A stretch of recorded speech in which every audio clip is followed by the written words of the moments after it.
పరిశుద్ధాత్మ దేవుని కర్మలన్నీ మీకు అందరికి ప్రైజ్ లార్డ్. కృప యందు నిలుచుట ఎట్లు.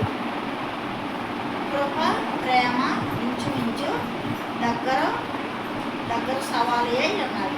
కృప క్షేమం కూడా ప్రేమ కూడా దగ్గర ఉన్నవి. అయితే అర్హత లేని వారికి దేవుడు మరి దేవుని యొక్క అనుగ్రహము పొందుటే కృప. అర్హత లేని వారికి కూడా మరి దేవుడి కృప పొందుట మరి అనుగ్రహమే. పాపికి మరి ఉచితముగా మరి కృప అయితే మరి కృప మనము మరి ఎలా నిలిచి ఉండును. పాపికి కూడా ఉచిత దానమే కృప అంటే పాపిని కూడా కృపతో దీవించే దేవుడు. అయితే కృప మనము ఎలా నిలిచి ఉండాలి కృపలో అంటే ఉదయము కృప పొందడం అంటే మరి మోషే నువ్వు సిద్ధపడి సినాయి కొండకు వెళ్ళుమనేను.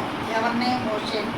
ఎందుకు? అక్కడ నీ కృప దొరుకుతుంది కాబట్టి, అక్కడ పలకలు సిద్ధపడి ఉన్నావు కాబట్టి ఆ కృప నీకు దొరుకుతుంది కాబట్టి నువ్వు సిద్ధపడి సినాయ పర్వతం మీదకే ఉదయమనే వెళ్ళమన్నాడు. అందుకే ఉదయకాల ప్రార్థనలో కూడా కృప దొరుకుతుంది. మనం ఉదయకాల ప్రార్థన కూడా మనం చేసుకోవాలి. మరి పేతురు పత్రికలో 5:5 మరి కృప దొరుకును. ఎలాంటి వారికంటే మరి దీనులకు కృప దొరుకుతుంది. అహంకారులకు గర్వంగా మాట్లాడే వారికి పొగరబట్టిన మాటలు శాతలు కృపను పోగొట్టుకును. గర్వము నాశనానికి ముందు నడుస్తుంది కాబట్టి గర్వము అహంకారము పొగరబట్టిన మాటలు మాట్లాడకూడదు. కృప ఒక నది లాంటిది, దీనత్వము ఒక పల్లము లాంటిది. కాబట్టి నీవు తగ్గించుకుంటే పైనుంచి కృపారసదానము నీకు మరి ఆ పల్లాన్ని నింపి వేస్తుంది.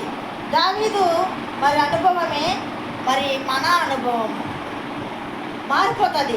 దావీదు అంటాడు, నా గిన్నె నిండి పొర్లుస్తున్నది అంటున్నాడు. దావీదు తను తగ్గించుకుని ఆయన నామాన్ని హెచ్చించాడు కాబట్టి ఆయన కృప ఆయన దొరికింది. మరి పేతురు 5:5 ఏమంటున్నాడంటే ఆయన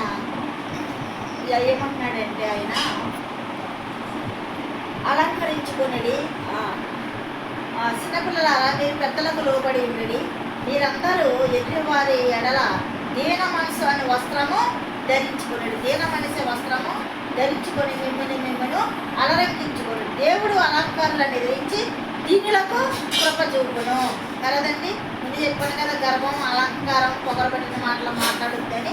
దీనులకు కృప చూపించును, దీనులకు కృప అనుగ్రహించును.